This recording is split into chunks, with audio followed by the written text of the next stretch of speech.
ഇതൊക്കെയാണ് നമ്മുടെ കൺമുന്നിലെ യാഥാർത്ഥ്യം. കാലപ്പഴക്കത്താൽ തുരുമ്പെടുത്ത് അപകടാവസ്ഥയിലായിരിക്കുന്ന പരസ്യ ബോർഡുകളും സ്ഥാപനങ്ങളുടെ ബോർഡുകളും കാലവർഷത്തിന് മുൻപേ നീക്കണമെന്ന ആവശ്യമാണ് ഇപ്പോൾ ശക്തമാകുന്നത്. അലി അക്ബർ ഷാ നമുക്കൊപ്പം ചേരുന്നു. അലി, കൊച്ചിക്കാർ കൂടുതൽ ജാഗ്രത പാലിക്കേണ്ടിയിരിക്കുന്നു. ഹൈക്കോടതി ഇടപെടൽ ഉണ്ടായിട്ടും ഇതാണ് അവസ്ഥയല്ലേ കൊച്ചിയിൽ?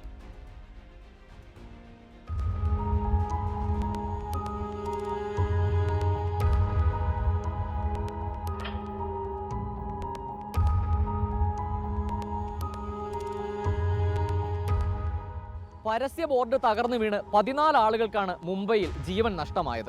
രാഷ്ട്രീയ പാർട്ടികളുടെയും സ്ഥാപനങ്ങളുടേതുമൊക്കെയായി ഇത്തരത്തിലുള്ള നിരവധി ബോർഡുകൾ അപകടകരമായ സാഹചര്യത്തിൽ സ്ഥാപിച്ചിട്ടുള്ള നാടാണ് നമ്മുടെ കേരളം.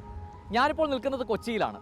ഇത്രയും തിരക്കേറിയ കൊച്ചി നഗരത്തിലെ കാഴ്ച എന്താണെന്ന് നമുക്കൊന്ന് നോക്കാം. പല കൂറ്റൻ ഫ്ലക്സ് ബോർഡുകളും സ്ഥാപിച്ചിരിക്കുന്നത് റോഡുകളിലേക്ക് തള്ളിയാണ്. കാറ്റടിച്ചാൽ ഇതിൽ പല ബോർഡുകളും വീഴുന്നത് വൈദ്യുതി ലൈനുകളിലേക്കും ട്രാൻസ്ഫോമറുകളിലേക്കും ദിനംപ്രതി ഗതാഗത കുരുക്കുണ്ടാകുന്ന റോഡുകളിലേക്കുമാണ്.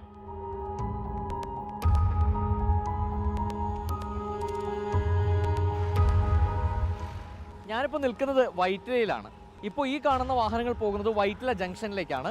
തൊട്ടപ്പുറത്തെ വശത്ത് ഉള്ള റോഡിലൂടെ പോകുന്ന വാഹനങ്ങൾ ആലുവ ഭാഗത്തേക്കാണ് പോകുന്നത്. അതായത് കൊച്ചിയിലെ ഏറ്റവും തിരക്കേറിയ ഒരു ഭാഗമാണിത്. ഈ ഭാഗത്താണ് ഇത്രയും വലിയ ഫ്ലെക്സ് ബോർഡുകൾ റോഡിൻ്റെ ഇരുവശങ്ങളിലും സ്ഥാനം പിടിച്ചിരിക്കുന്നത്. ഇതിൽ മറ്റൊരു പ്രധാന കാര്യം എടുത്തു പറയേണ്ടത്, രാത്രികാലങ്ങളിൽ ഈ പ്രദേശത്തെ പല വലിയ ഫ്ലെക്സുകളിലും ലൈറ്റ് വർക്കുകളും മറ്റു പല രീതിയിലുള്ള സാങ്കേതിക വിദ്യകളിലുള്ള വർക്കുകളും പ്രവർത്തിക്കുന്നുണ്ട്.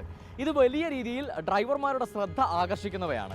ഇത്തരത്തിൽ ഈ ബോർഡുകളിലേക്ക് ശ്രദ്ധ പോവുകയും നിരന്തരമായി അപകടങ്ങൾ ഈ പ്രദേശത്ത് ഉണ്ടാകാറുമുണ്ട്. നമുക്ക് ദൃശ്യങ്ങളിൽ കാണാം, ഇതൊരു പാലമാണ്. ഇതിൻ്റെ നടുക്കുൾപ്പെടെ ഇത്തരത്തിലുള്ള ഇതിൻ്റെ ഒരു പ്രദേശത്തിൻ്റെ പ്രത്യേകത ഈ ദൃശ്യങ്ങളിൽ നമുക്ക് കാണാം. ഈ ഭാഗത്ത് വെച്ച് അത്തരത്തിൽ ഒരു അപകടം ഉണ്ടാവുകയാണെങ്കിൽ അത് വലിയ ഒരു ദുരന്തത്തിലേക്ക് പോകാം. കാരണം അത്രയും തിരക്കേറിയ സ്ഥലമാണ്, തുടരെ വാഹനങ്ങൾ വരുന്ന സ്ഥലമാണ്. ഒരു വാഹനം അപകടത്തിൽപ്പെട്ടാൽ, ഇടിച്ചാൽ അതിന് പിന്നിലിടിച്ച് ഒരുപാട് വാഹനങ്ങൾ അപകടത്തിൽപ്പെടുന്ന സാഹചര്യം ഉണ്ടാകും. ഇവിടെ ഏറ്റവും അധികം എടുത്തു പറയേണ്ട കാര്യം ഇതാണ്.